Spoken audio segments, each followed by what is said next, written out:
Kia ora, everybody. Welcome to Coffee with a Coach. My name's Doug Courtney.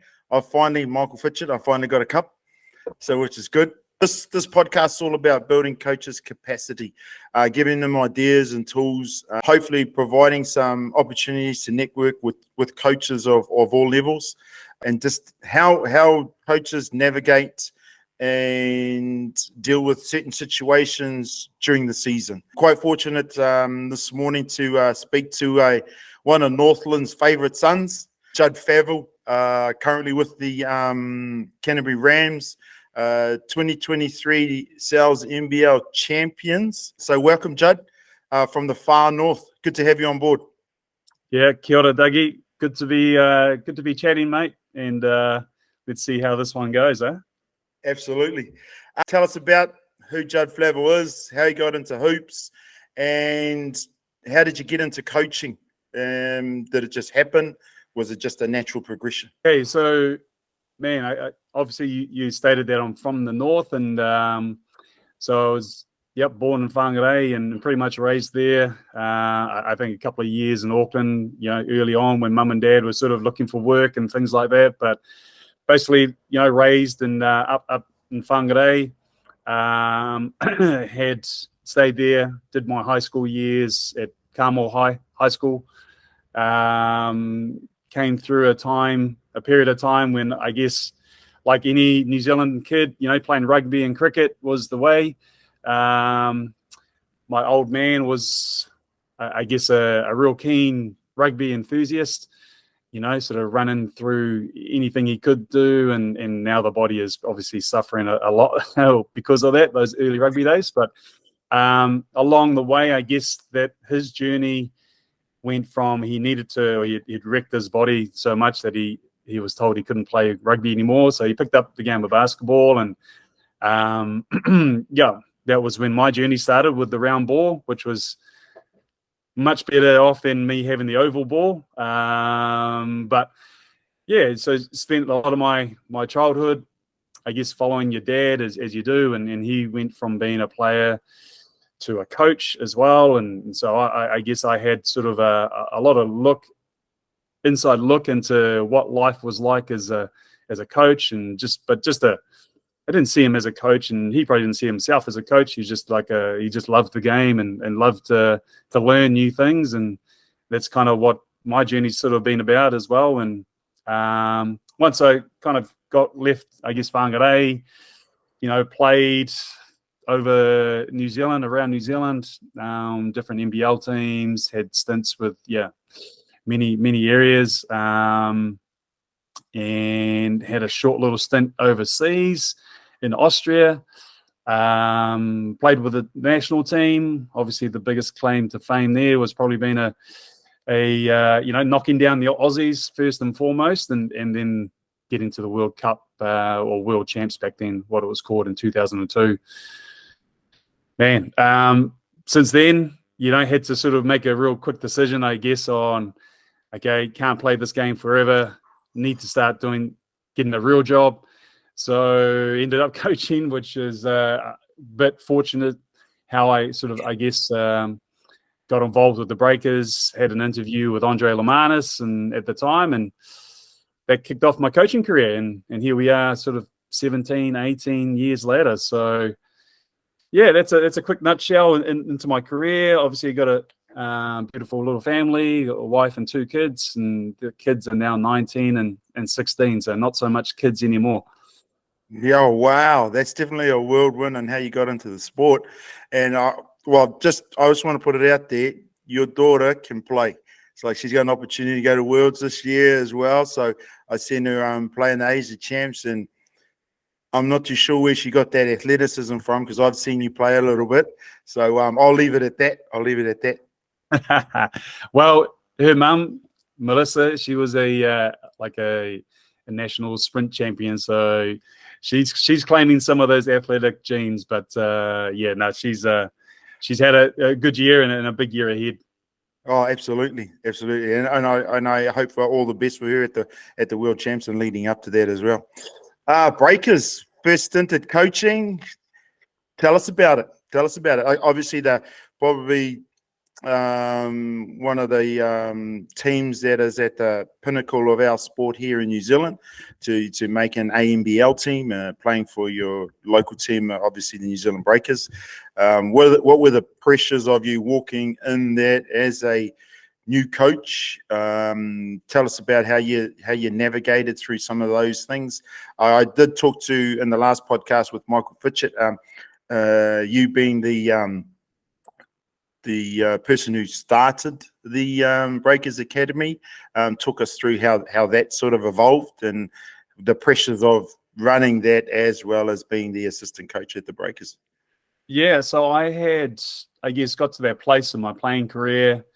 I was on the outside of the Tall Blacks, sort of. So it was just one of self-reflection, I guess. Okay, what am I doing? We had family coming on in, so when I say that, I mean like we were sort of looking to start a family, and knew that I needed to sort of get life started. And as I said before, just get a real job. Just saw that this job was advertised, and this job, in the job description, it just said about this coach, and the job that came with it as well was to start, I guess, an academy. I'd done a little bit of coaching. I'd coached with Hauora, I'd coached with Rob Lowe in under 14s, and a few other names in there as well. But and I guess coaching for me was always something that I'd like to give a crack, have a crack at. But at the time, there wasn't too many, I guess, paying jobs in the whole coaching field. It was more like, I guess, if you're a school teacher and you could fit it into your work, then that would be something to do. NBL coaches, I mean, some were probably getting paid back then, but not a lot.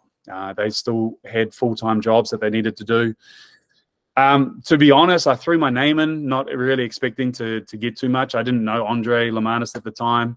The other coach at the time was John Dodge, the big Yep. 7-footer.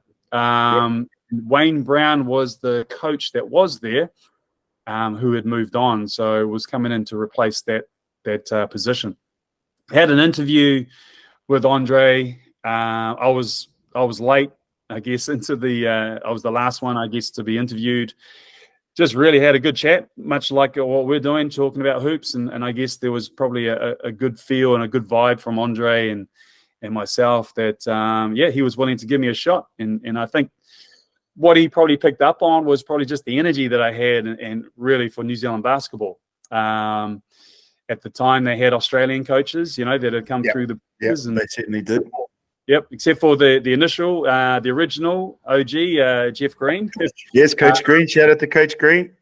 But I guess I was up until that point, I guess Frank Arcego was there, and then there were just Aussies there. So I think this was probably one of Andre's visions, and seeing that how important it was to have New Zealand people involved with the Breakers, and it was certainly part of our learnings, even in our playing roster. We can get more into that later on, but look, for me, he gave me a shot, and something that I'll be forever grateful for. And so I came in, obviously not too experienced with the whole coaching sense, but I guess from that side, when you're dealing with sort of professional athletes and what they go through, and then the X's and O's and the analysis behind it, I feel like my playing career had sort of equipped me very well with that side of thinking, and especially playing for the coaches that I played for, obviously Tab, Nenad Vucinic as well. I'd like to think that probably one of my natural strengths was the analytical game, and that sort of comes from my family as well, from my dad, and so always thinking the game of basketball and how you can get an advantage or hide your weaknesses. But that part of the coaching was really easy for me. I guess the part that I knew I had to develop was just how you, and this is forever, this is never, I don't think you ever really get to an end of this, is just how you connect with players. It's very different to being a player within a playing group, but being a coach and those dynamics, the other side of it was I was coaching a lot of my good mates, you know. Yes. I was going to ask that. How was it like coaching your peers? You were probably 1 or 2 seasons out of that group, and then obviously that you've got them in front of you and you're providing instructions. That becomes a whole nother pressure, and then tests a relationship possibly. Yeah. All of these guys I played with, you know, Kirk, Penny, I mean, Boucher, Paulie as well. I mean, there were just so Mika, you know, these were guys that I was at some time in their careers that have been played with, and obviously now that I had a coach's hat, I think 2 things. Like, I didn't try to separate myself from them. I still tried to be, when it's, you know, off away from the court, just be the person that you are and just continue down that track. But while you're coaching, put on the coach's hat and just continue to give them feedback, you know, and I guess what was really good, they obviously had respect. There was a mutual respect for each other, and so it wasn't really that difficult for me. But it was always something that I thought that dynamic, I guess, was new. And you know, jumping into that coach's seat, I mean, there were probably times where you know, you're like, oh, I need to confront this issue with this person or this player. How's this going to go down? But every time, I mean, you know, good people, a lot of those names that I said, you know, you talked about Mike Fitchett. He was our first development player that we had selected when I'd started. So we had, you know, good people around in that squad, and so that made my job very easy. And it wasn't just my job. I mean, every one of those people wanted to be coached and wanted to be better. Oh, that's fantastic. Did anyone help you to navigate that sort of situation and help develop those other skills that you sort of wanted to develop? Did someone sort of, and we talked about it before in the last podcast, is mentors? Did someone sort of help you through or navigate through those sort of situations? Well, Andre was very good. I think he saw me as somebody that he could help along the journey. Probably saw, like I said, saw some enthusiasm, saw some energy. And I really sort of lent on Andre really early on, those pieces. And it was interesting because Andre, he had just started his head coaching journey as well, you know. So it was I was able to see him, and we lived just down the road from each other. So we'd have plenty of conversations on our way to games and back and forth, and really got to, I guess, see what was happening in his world, and back and forth, he would see what was happening in my world, and just bouncing things off each other. I think, you know, Andre, and this is, man, even looking back at his journey, I was kind of like watching it, and I was next to him all the time, but just even thinking to myself, man, this head coaching game is another dynamic. It's another thing.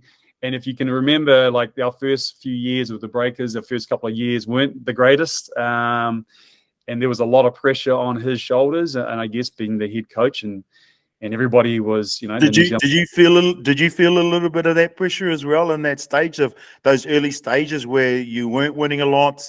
There was a lot of pressure, I guess, from the public to what's happening with the team, and then going through that, which is, I guess, you possibly think about it, it's great learning, but when you're amongst it, it's not so great.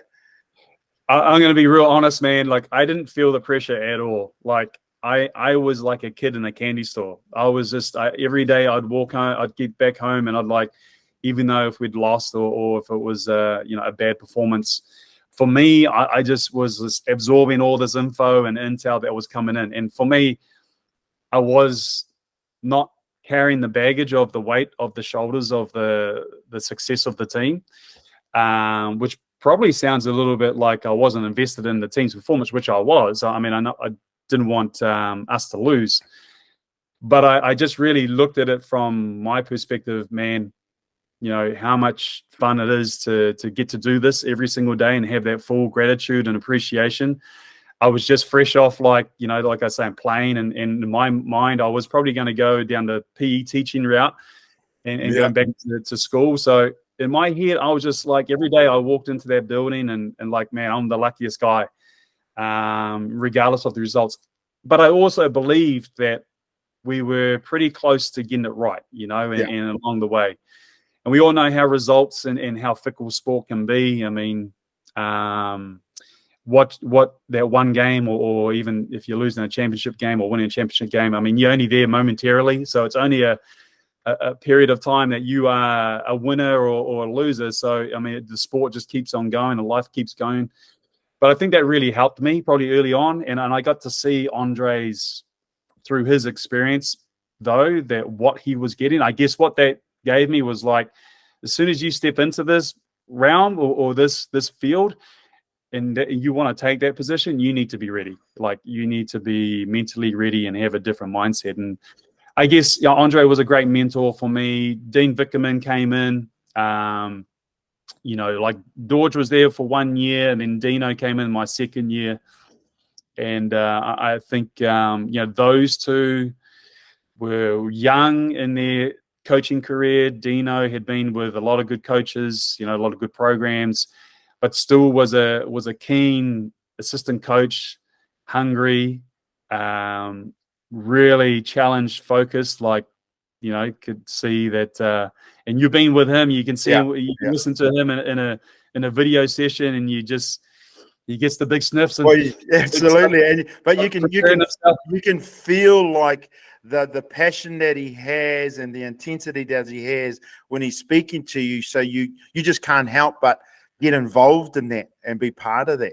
And I think, you know, when you talked about you being an assistant and watching Andre Lamanis go through those years and then come out the other end really, really, really successful, you could see the whole evolution of, okay, then this is what he was like when it wasn't great, but this is what he was like. And he, from an outsider, he pretty much didn't change. He was the same guy, which was fantastic to see.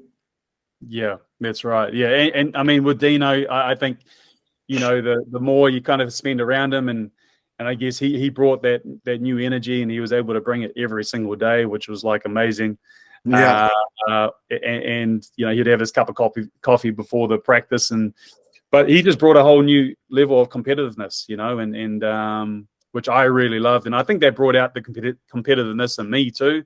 And you see his desire for the defensive end, and Andre was very much an analytical approach to the offense, and I guess the combination with all of us was great. But I was able to I feel like I was able to absorb and pick apart, if I want to go here, tap into energy, defense, and like, you know, passion. You know, Dino was there, and then you get into the processes, the analytical mind of Andre, and how you can put everything together. He was there. So I was fortunate enough, I guess, in that sense.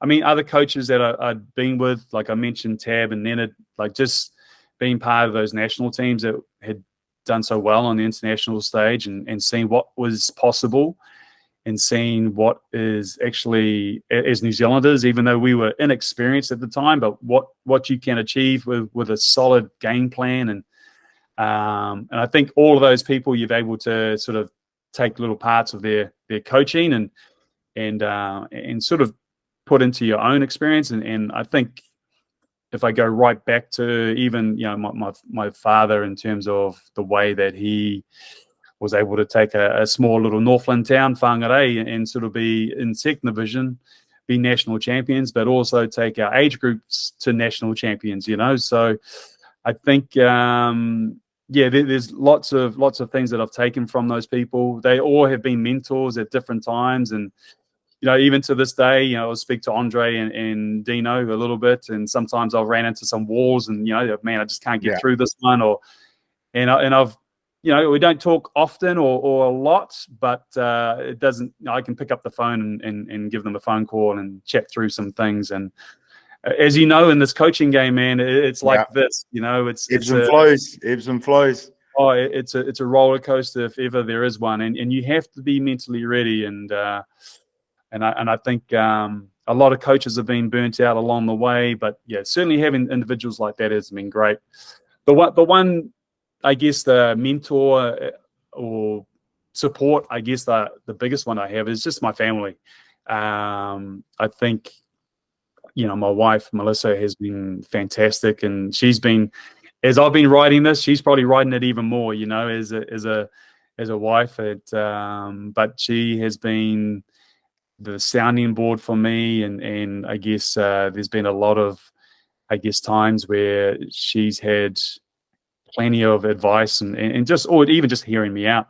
And it's certainly, I think, in this industry too, nothing prepares you for it, so you kind of run into a problem and an issue, and then you have to sort it, so everything. And the best preparation for next time is actually, you've been through it 2 or 3 times before. Yeah, absolutely. So you've got that experience behind you. So that allows you to navigate it possibly a little bit easier.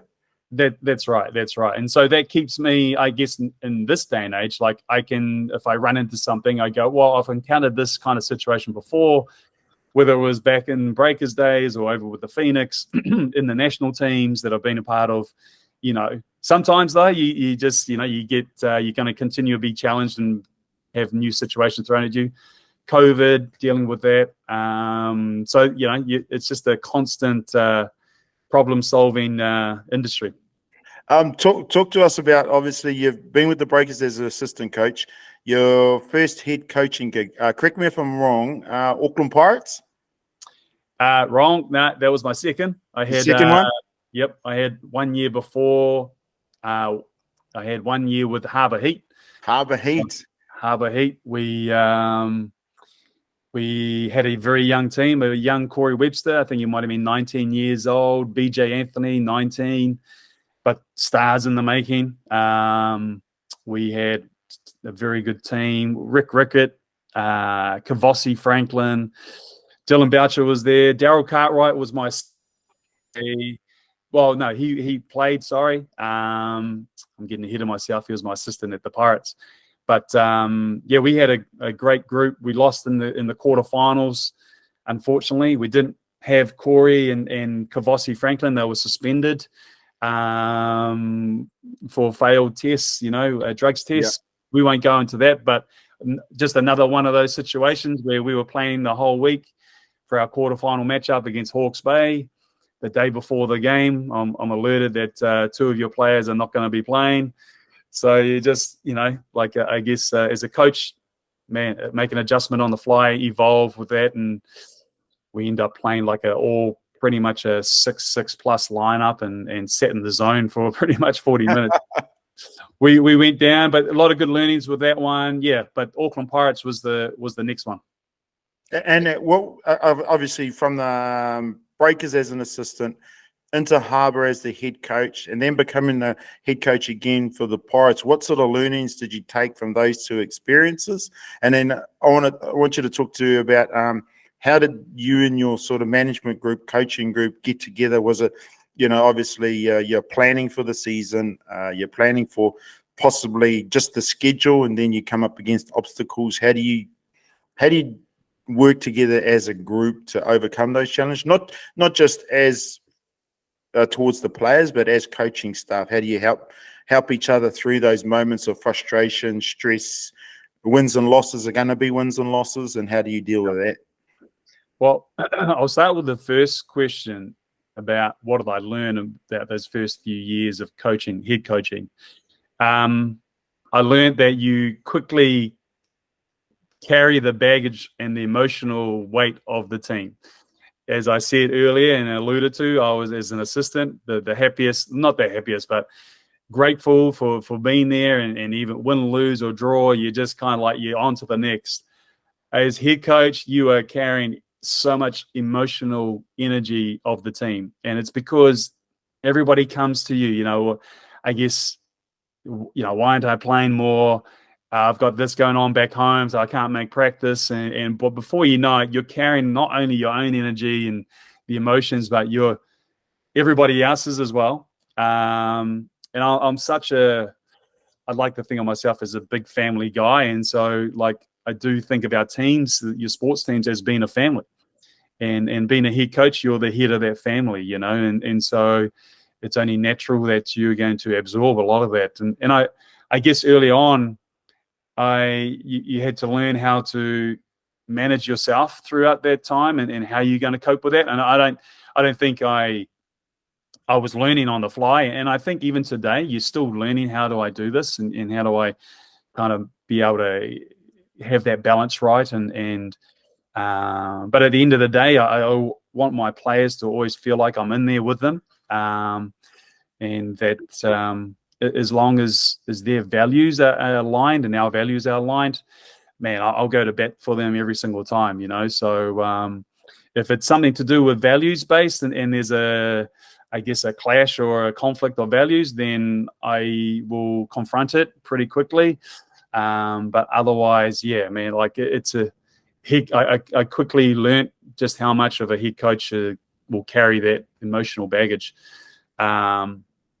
The other side of learning in those first few years was like more about myself and what I really, liked and with my teams and my coaching, and what I didn't like. So I guess being an assistant, you're always just asking questions, and you're adding, and you're suggesting ideas to the head coach.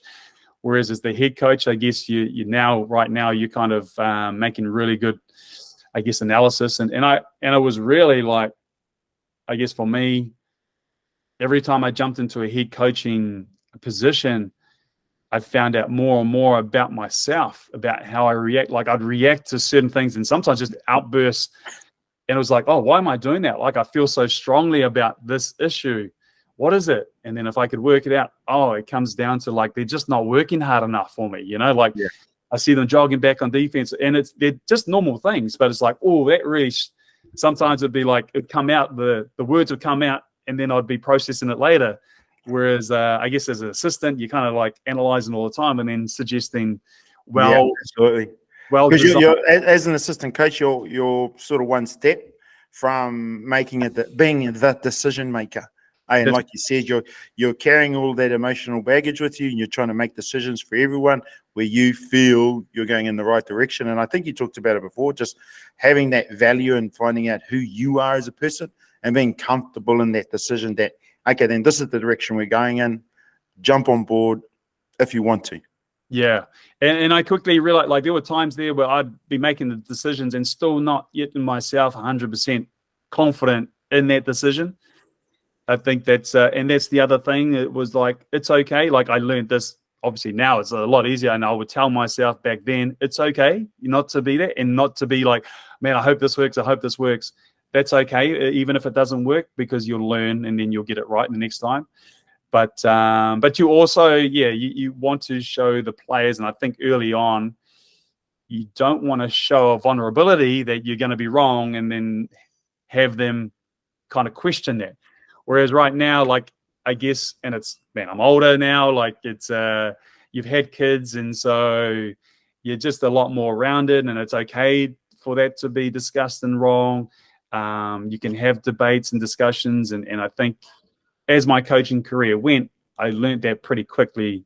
I guess that that's okay, and it's okay to be challenged, and it's okay for you to challenge other people, and as long as you have, a connection. And I guess that connection for me is all values based. Yeah. I think we can all be different, have different ideas about what we're going to do on the X's and O's part, how we're going to, defend this action. But when it comes time to, real alignment, and this is what I really found out about my stuff, is like, we need to be here first with our values. And then from there, we can go anywhere, and I branch out to different things that we like to run. And I think from those first few years, that's what it really taught me, was more about myself. How I kind of like, I guess the second part of your question was like structuring and planning with my... Yeah, so you go structuring and planning, because I read an article on, I think it was Cantab that you spoke to a little bit, and you talked about having routines and then trying not to, sometimes you do waver from your routine a little bit depending on certain situations, but having that mental focus about, okay, then if this is our plan, it can be a little bit fluid, so it can move up and down the continuum, but making sure, like you said before, you've got that alignment of values and you're always coming back to that. And as long as everyone's on the same page, you can go any way, but everyone knows that you're going to be the decision maker, and whatever happens. Yeah.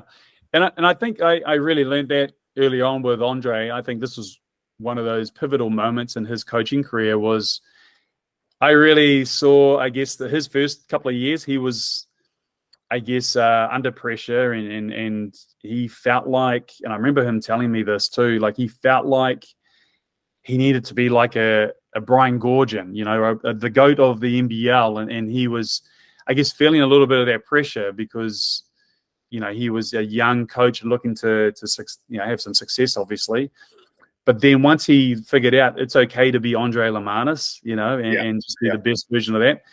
And so I guess for me, I guess I got to go through my own learnings with that, and it's okay. Like, it's okay if people think differently, and it's okay if I like just the way I am, and that's just what I bring to the table. But with my staff and the people that I work with, and Canterbury has been a great learning for me, because this is the most staff that I've had to work with as a head coach. I guess the New Zealand NBL, the only full-time employee is going to be the head coach. You might have a GM there as well that's kind of like maybe doing some of the logistics and things, but like with Canterbury, they've got a great structure, infrastructure with their staff, and they have 4 or 5 full-time employees, and it's obviously running 3 different entities. It's got the Rams, it's got the Paokai, it's got the Eagles Academy as well. So there are a lot of people, a lot of pieces in that, and I guess for me, this has given me a chance to really, I guess, learn how to manage a number of staff. And then beyond that, we have part-time staff that also have jobs, with your physios and nutritionists as well. So for me, listening to, I like to empower everybody to have a voice first and foremost. I mean, they're the experts in their area. I'm never going to suggest that I know everything about nutrition, because if you watch me eat over Christmas period, like I like my treats. Having those experts around you, it's only going to make you a better coach, and it's only going to have your team provide a good service for the player. And I think the more empowerment that you can give somebody, the more ownership you're going to get in response. And ultimately, more buy-in. More buy-in. And ultimately, that's what I'm looking for. I want everybody to feel like when we win, they won. They had a big contributing factor to that. And these are all learnings that I had through my breakers as well. And that's what I say. Andre did a really good job of that when he was able to empower everybody and just sat back and listened. And then he would just take, all right, yeah, that sounds great. This sounds good. Let's mesh it together. Or that sounds great. We're not going to do it this week. Park that to a side for a little bit and we'll come back to it. But just giving someone their voice gave them the full buy-in, like you say, and being all in. Like for me, being all in, it doesn't matter what you do, who you are. That is a big separation point for a lot of people, and I see it in players, especially in New Zealand, because we're dealing with a lot of players that New Zealand NBL that are 1 foot in. They're very good, but not willing to do the full requirements or the full commitment.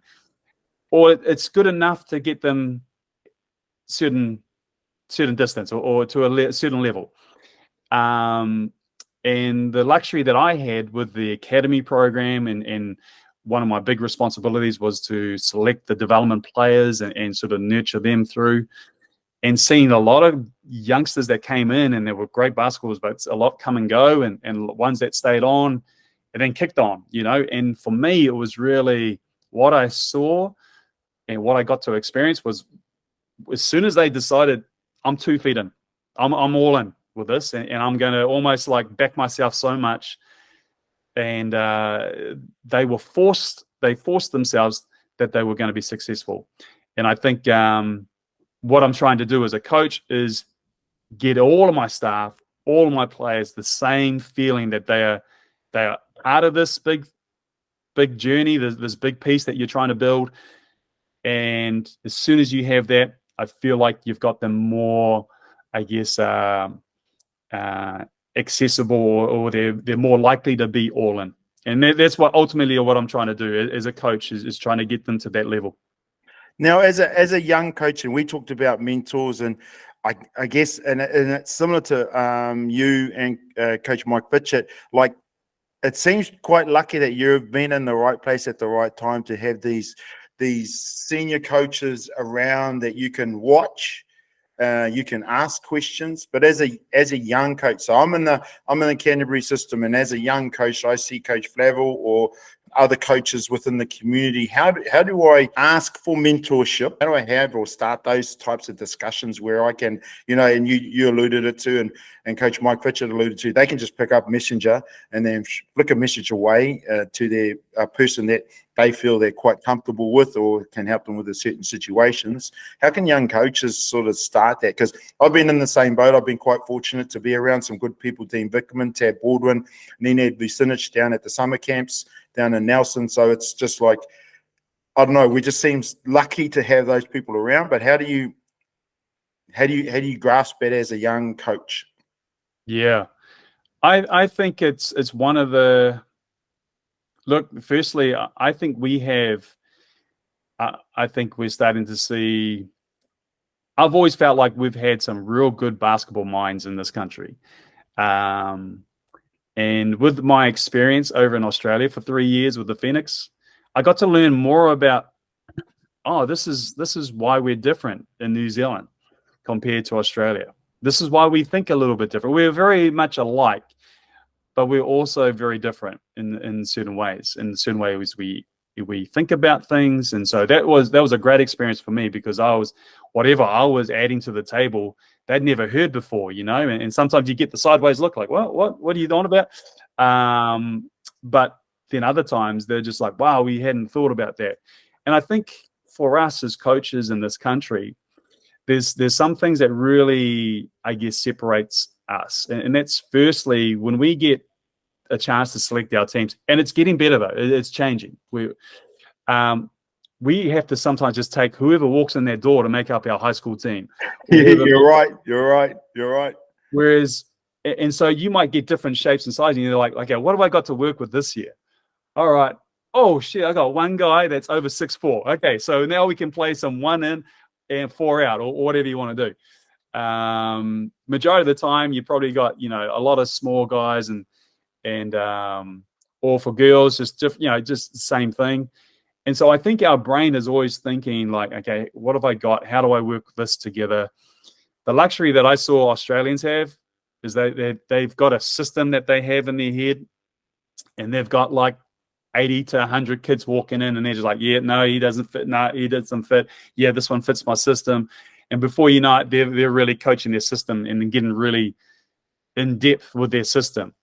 Whereas us, I feel like we're more broad thinkers, and it probably goes back to New Zealanders as a whole being so isolated, and probably just number 8 wire stuff. Just got to come up with a solution.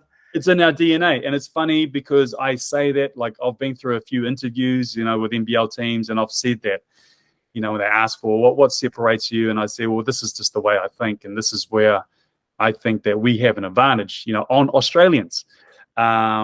Not often you would say that to them, but that's one side. And I guess where I'm going to with this is, like, we have some great thinkers of the game here. We have some great minds. And I think that's been evident. I mean, our national teams are starting to do, our age group teams are starting to do really well on the international scene.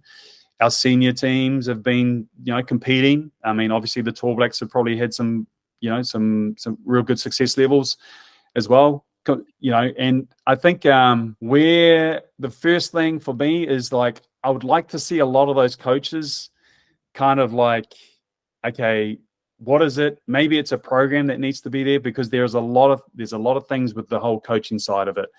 I think we have a lot of the analytical stuff down quite well. I would, I guess, say that there's a lot to be learnt about, but I think it's coming in high performance habits. It was like going back to what I was saying about players being 2 feet in or just 1 foot. I think those players need to be hearing all the time, no, it's 2 feet in. No, you need to commit to this. And as a coach, you need to be speaking with ultimately conviction about this is going to get you there. Like trying to do this and balance that and balance this and this, like just go all in for this period, if that's what you want. And it's not to say it can't be done the other way, but it's just to say, well, if you really want this and you really want to commit to it, you can do it.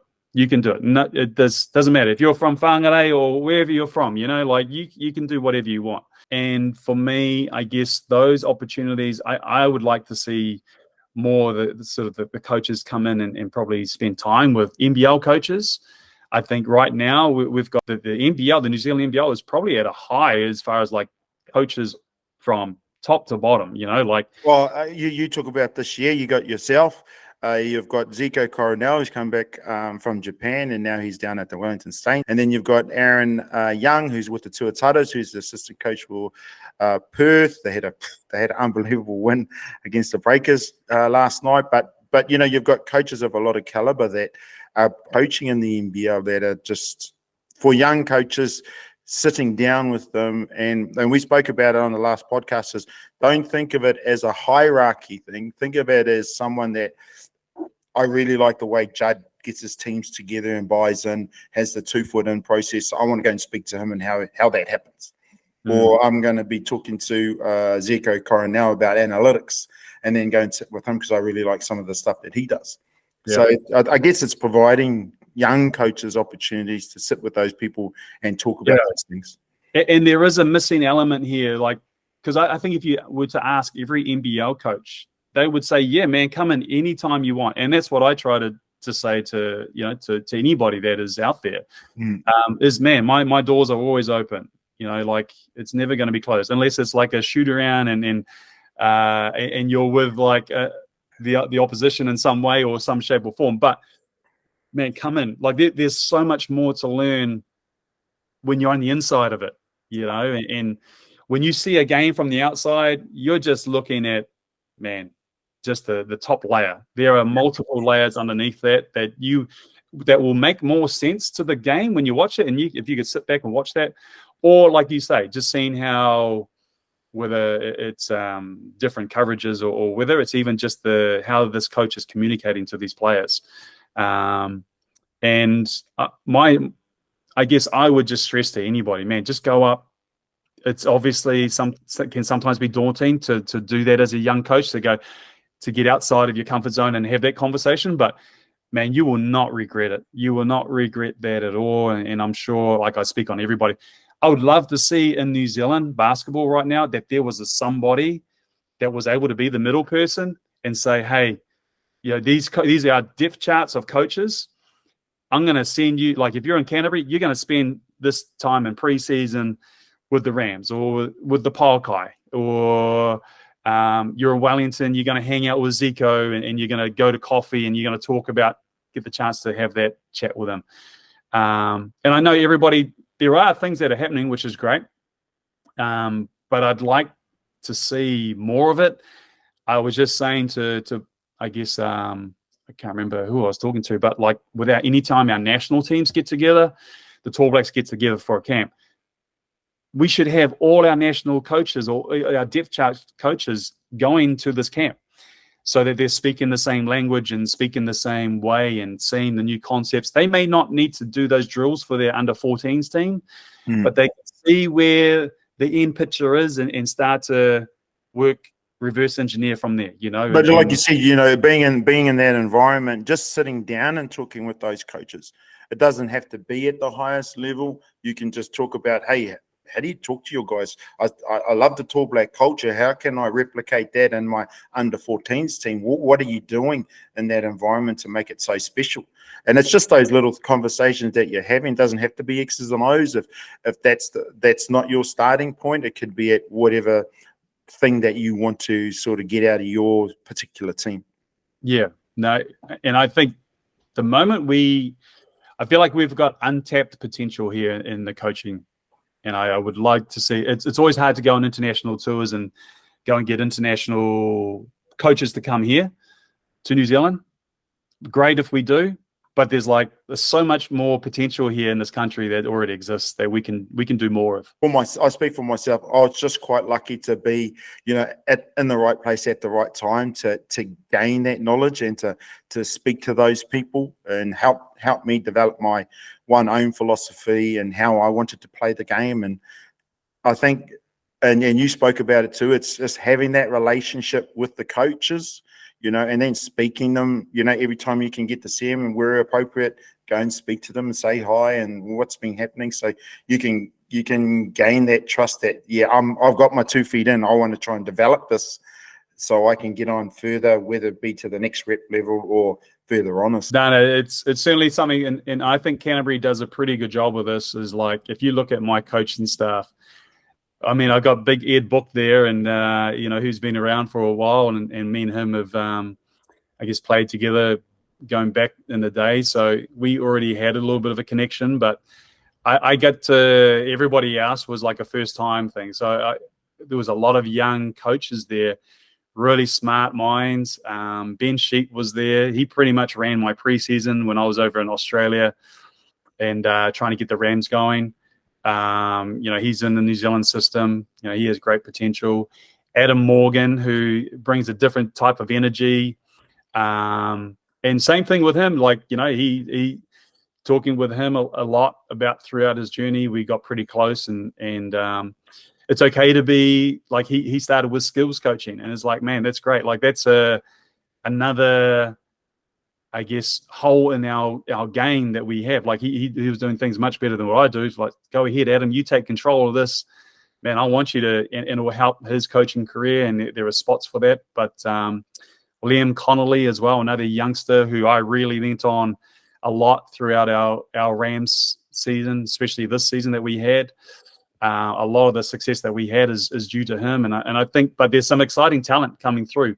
But I think those guys are lucky because they're kind of in the system and they're learning as we go, and I'm just kind of able to, I guess, mentor or just be around them, but also trying to encourage them to keep going, and you're part of this group, and in every way.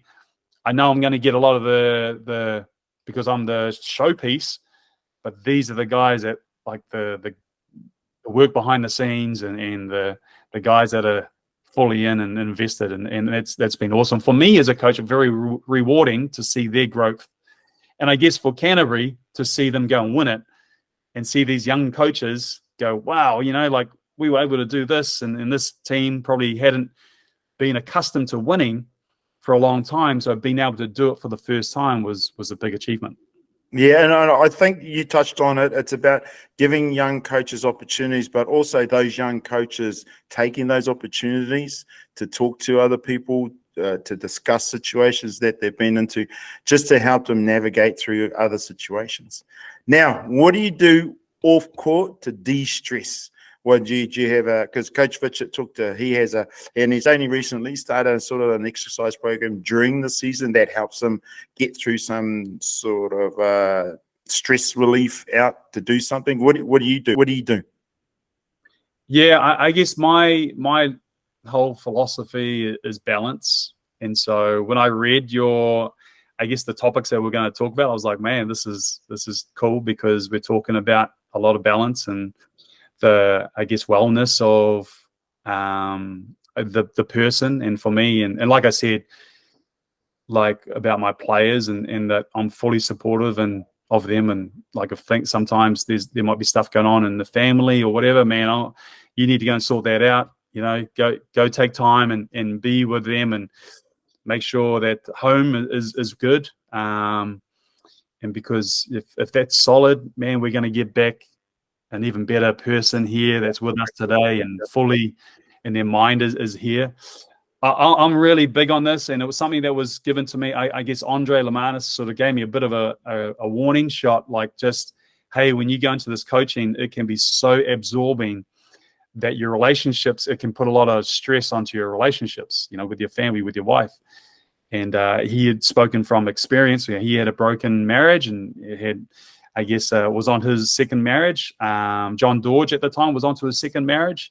And I guess those words in my head straight away, I was like, yep, family first, regardless of how I'm doing with my job and with the coaching side.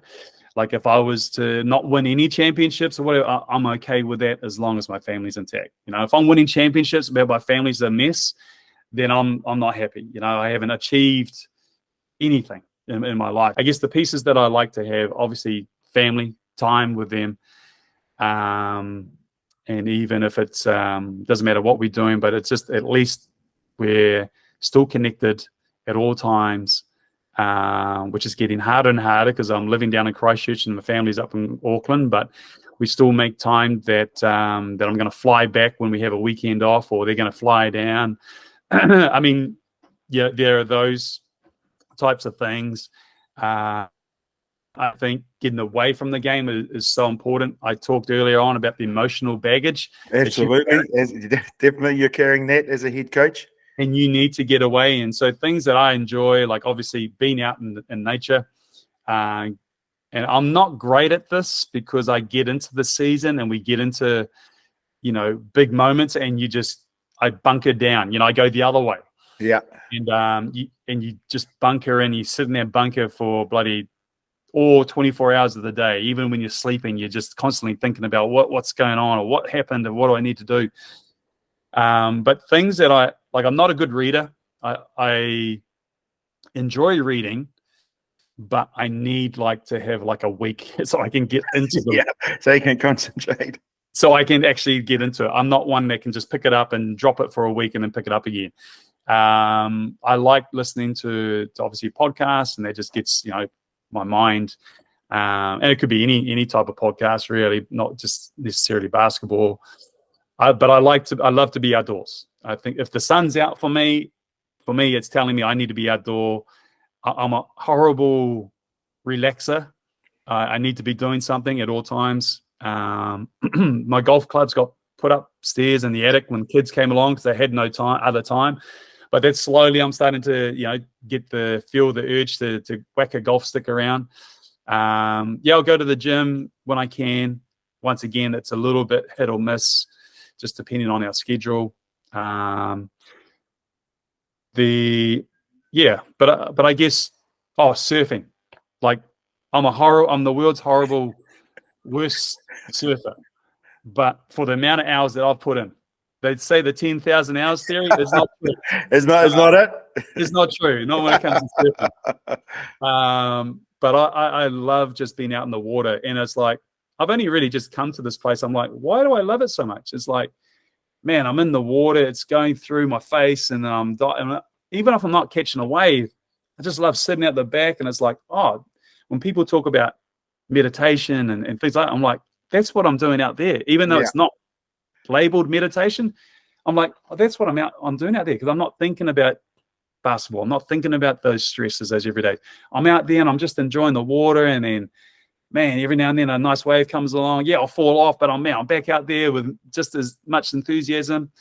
So that's where I like to go, and that's with my kids. I got them into surfing quite young, and I just love being out in the water, man. So I did hear just recently someone saying, it's scientifically proven, research, that if you're next to the water, people live longer. And I'm like, man, well, that must be me, I just need to be near the water. So when we moved over to Melbourne, actually, funny story, we had to be next to the water. It doesn't matter where we were going to live. I didn't care if I had to drive 45 minutes to get to work, which only took 25, but we needed to be next to the water. So those are the areas, I guess, for me. I'm not going to say I'm perfect, and I'm right, is my balance can get, swayed more to the basketball in those stressful times, but that's what I try to do, and I know that I should be doing it. So I know what works for me, and I think that's the most important thing. And it's great that you touched on the amount of stuff that you love doing, obviously with your family and being in the outdoors, because there's got to be a balance there, because it is a stressful situation, and regardless of what level you're coaching at, whether it be high school or National League or international, you've got to find time for yourself just to get away for a minute or so. It's like you talked about, you're just sitting at the back of the waves. You're not even surfing, but that's the moment that you love the most, where you're just hanging out. Yeah, I get just as much thrill when I see a surfer catch a wave. I'm like, "Ooh, that could be me one day." You know, it's not. But yeah, and you know what? I learned, Simon Mitchell, who's a good coach, and obviously I got to spend 3 years with him over with the Phoenix, and I've been lucky in my 16, 17 years, whatever it is, with the Aussie NBL. I've worked with 5 different first head coaching. You know what I mean? Like that was their first job, was being a head coach of an NBL team. Talked about KB, Paulie, Dino, Andre, and Simon. And I've seen all the stuff repeat itself with every coach, and obviously with myself as well. But I saw with Simon, and he, not sure if you're aware, but he moved away from the game because he was burnt out. And I remember during that time, he was just so, he's an intense personality. He's an intense coach. I just keep thinking, and this is like, man, you got to have an outlet somewhere. And we went through that COVID time too, where, but I just seen it happen to him, and I'm not saying he didn't have those outlets or whatever, right? But it can quickly get on top of you if you're not managing yourself. And it just brought home to me even more that this is why this is important, because, he's a good coach and he's got so much more to offer, but, he's only had one stint. So and that's the hardest thing is, like, in the 3 areas that we want to talk about in this podcast, what are the issues that you are facing? Do you have a mentor or someone to talk to about those things to help you navigate those things? And then having an outlet, if it gets too much, where can I just go away and just relax? Is it mountain biking? Is it reading? Is it, just listening to a podcast that's non-related, something to help your mind relax so you can be a better person for other people? And it's getting harder and harder to escape these things too, because social media, like you carrying around a phone and it's just like a little TV screen reminding you about the game you lost or the bad move you made. And so it's just always, then there's 100 different comments underneath it. So it's just, it's getting harder and harder for, I guess, athletes and coaches. So which only stresses more the importance to have these other strategies or techniques, things that you have in place that's going to keep you even keeled.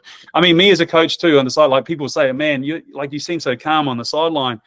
I'm like, man, like that's the duck on water, because like underneath there's a lot of movement going on in the inside. But that's certainly a theory of mine for coaching my athletes, is like, I want to show them that we're okay. It's the same thing. It's the same theory. We're okay. And if they're reading, like, so much is projected on body language too. So we're okay, even if we're like, there's times where you have to like let them know it's not okay. But for the majority of it, as long as they're staying with the game plan, like, we're good. Things will work out. And if it doesn't, we'll fix it for next time. So that's a little bit about who I am anyway, as a person, and try to live to that as much as I can. Now, I think we touched on it before, but winning and losing, regardless if you're a young coach or you're an experienced coach, how does that factor into your mentality? Because obviously you're at one of the highest levels in New Zealand. You're previous NBL champion. Now there's an expectation on there. There's, like you talked about, the social media, the outside noise, we like to call it, because they don't know really what's going on in the hub. How do you navigate that? And then, like you said, I can look on a screen any time of the day and there's something about the game I've either going to play or just played. I think with experience, me being a little bit older and not really giving too much thought to outside noise, and I don't really care too much about what other people's thinking. The only people I do care about, it sounds very cliche, is the people in the room with you. Absolutely. It's very, very true. And it's certainly the only thing I care about is turning up each day and making sure that I'm providing the best me to my players. They've come to play for me, in some respects, when you're recruiting and you're talking to people. So they've come to with a belief that even if we don't win, I'm there to, man, really, I guess, be fully invested into their development. and help project them onto the next stage. And I guess that's what I've seen as my role for a lot of New Zealanders. One thing I really battled with was doing this for Australians over in Melbourne. Like, oh, I am actually strategizing a way to beat my New Zealand guys. I'm like, oh, really. Although I wanted to beat New Zealand at the time, but it was just one minor little battle. But man, for me to be, just fully in with the athlete and kind of, I guess, regardless if we win or lose, there's so much more to be gained in their personal development.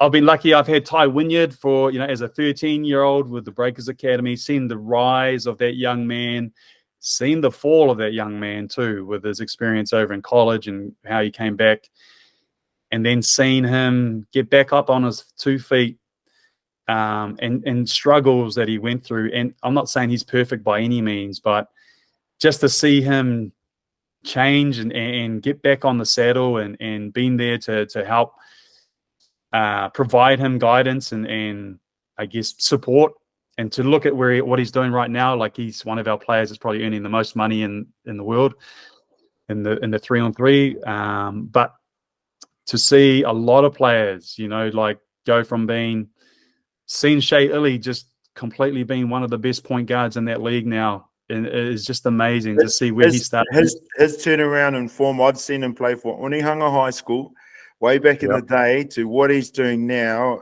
Unbelievable. And I had to convince him at the time. Like, I saw him at Onehunga too, him and his older brother Stacey, and I went there to watch Stacey, and I came away going, Shea Illy is the one. Sorry, Stacey, but and you had to convince Shea, man. Just man, I know you love rugby, but you could really do something special here with basketball. But to see, these people's journeys, even Walter Brown, with the Canterbury Rams, kind of going from an athlete that never really made tournaments. I don't think he ever made tournament teams. He wasn't that type of player that would stuff the stat sheet, but just the work rate, and to sort of sell to him that there's a role for that in every team. You look at the Dylan Bouchers, the Mika Vakonas, there's a role for the guy, Hiram Harris now that you see.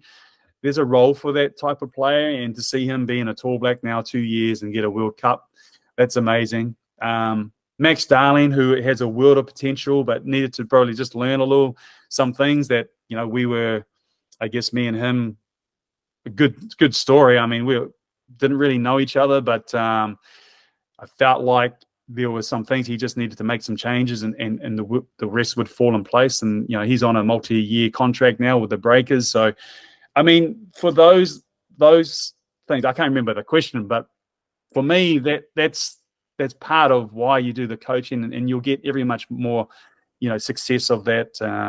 And winning, obviously, that helps, but it's not everything.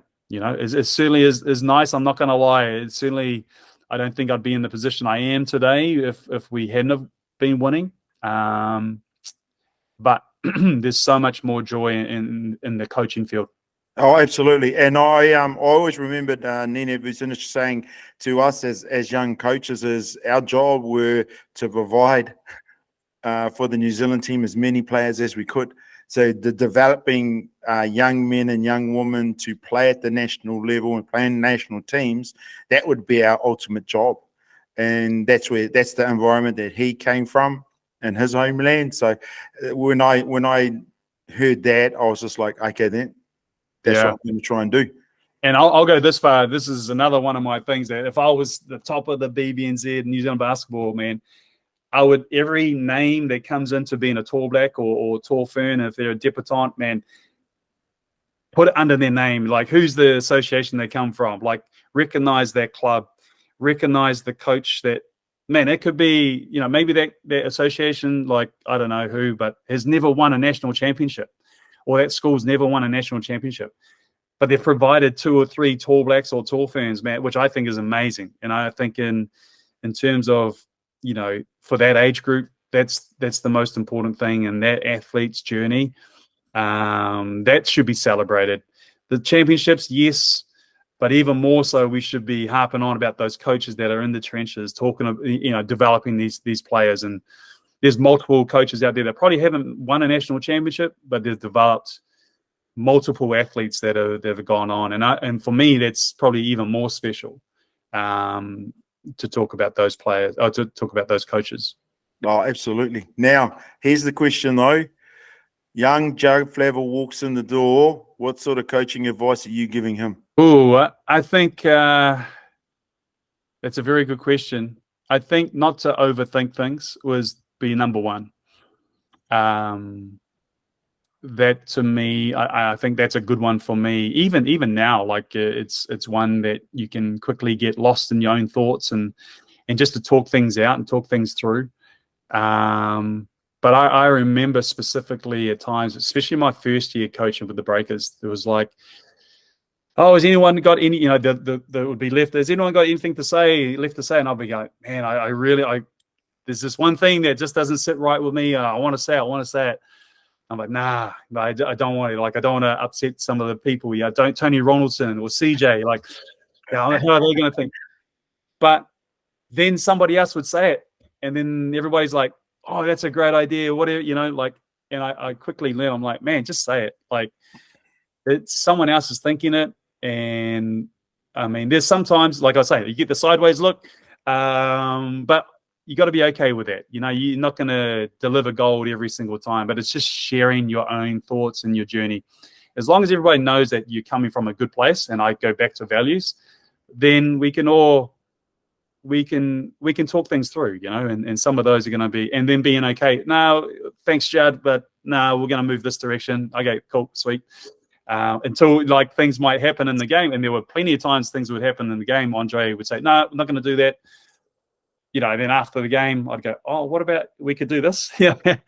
And so, you know, it's just picking your moments there and but not overthinking things. You know, I think get to that place as soon as you can that you are comfortable in your own skin, you know? Yeah, being yourself is the biggest thing that I've learned in coaching and in life. You don't have to pretend to be anyone else but yourself, because athletes see straight through you. Coaches see straight through you. So being yourself is the most authentic self you can be. Yeah, that certainly has been the case. And there's probably moments and times where, especially earlier on, where I was probably like delivering words like how Andre would deliver it, you know, and then sometimes it was just a subconscious thing that would just happen. Yeah. But the more reps that I had under my belt as being a head coach, I quickly found myself, my own voice. And to the point now where obviously I've done that for a number of years, and so it's I'm comfortable with it. There are times I listen to other people and go, oh man, like that sounded way better. I'm gonna say it like that or use those words. But all the time, just making sure it comes from you. And for me, I think speaking from the heart, man, is pretty powerful. That's where I like to go. Sometimes, like, we can overthink here. Sometimes just say what you really feel and being comfortable with that, you know, and then if people don't like that or whatever, that's okay. You know, that's okay. They'll respect you, like you say, they'll see right through, but they'll respect you at the end of the day more, or even if it's a difference of opinion, they'll respect you a lot more for that, you know. So yeah, man, just be comfortable in your own skin. Thank you very much for the kōrero for today. Really, really interesting in terms of hearing about your journey to the Canterbury and being the head coach there, and then the evolution of your coaching has been great to see. I'd just like to say good luck for the upcoming Sales NBL season. Thank you very much for your time, especially during your holiday break with your family. Awesome, Dougie. No, it's been a pleasure, mate. And I'm going to jump on and watch the next ones. Always good to chat hoops.